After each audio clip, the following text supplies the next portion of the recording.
استاد میں شفقت اور خوش اخلاقی جیسی خصوصیات کا ہونا ضروری ہے۔ بد مزاج آدمی اچھا استاد نہیں بن سکتا۔ جسم کے لیے ایک اچھے ڈاکٹر کی ضرورت ہوتی ہے، اسی طرح دماغ کے لیے ایک اچھے استاد کی ضرورت ہوتی ہے۔ استاد کے لیے ضروری ہے کہ وہ اپنے مطالعے میں وسعت پیدا کرے اور اپنے آپ کو چند درسی کتابوں تک ہی محدود نہ رکھے۔ عام استاد وہ ہوتا ہے جو طالب علم کو سبق دے دینا کافی خیال کرتا ہے۔ اچھا استاد وضاحت کے ساتھ سمجھاتا ہے۔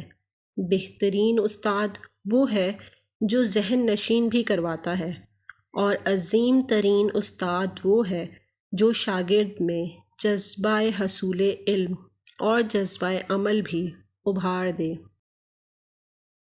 استاد کا کام شاگرد کے ذہن کو ترقی دینا اور اس میں نیک عادتوں کو پیدا کرنا ہے، بجائے اس کے کہ شاگرد کے ذہن پر ناجائز دباؤ ڈال کر اس کی قدرتی اور فطری ترقی کو روکے۔ دنیا میں صرف ان لوگوں کو عزت و عظمت حاصل ہوئی جنہوں نے استاد کا احترام کیا۔ کسی بھی انسان کی کامیابی کے پیچھے اچھے استاد کی بہترین تربیت ہوتی ہے۔ استاد قوموں کی ترقی میں اہم کردار ادا کرتے ہیں۔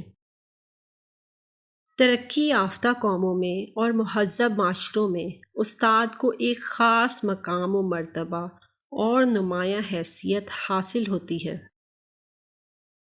استاد کبھی ریٹائر نہیں ہوتا، وہ قوم کی رگوں میں خون بن کر ہمیشہ زندہ رہتا ہے۔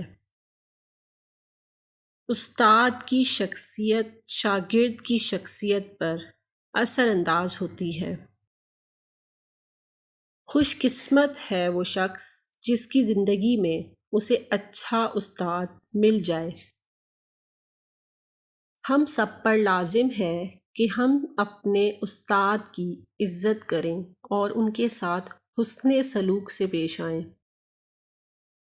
اگر آپ کو ہماری یہ ویڈیوز اچھی لگیں تو ہمارے چینل گریٹ گولڈن ورڈز کو لائک کریں، شیئر کریں اور سبسکرائب کریں، اور بیل آئیکن پر کلک کریں تاکہ ہماری آنے والی جتنی بھی نئی ویڈیوز ہیں ان کی نوٹیفیکیشن آپ تک بآسانی پہنچ سکیں۔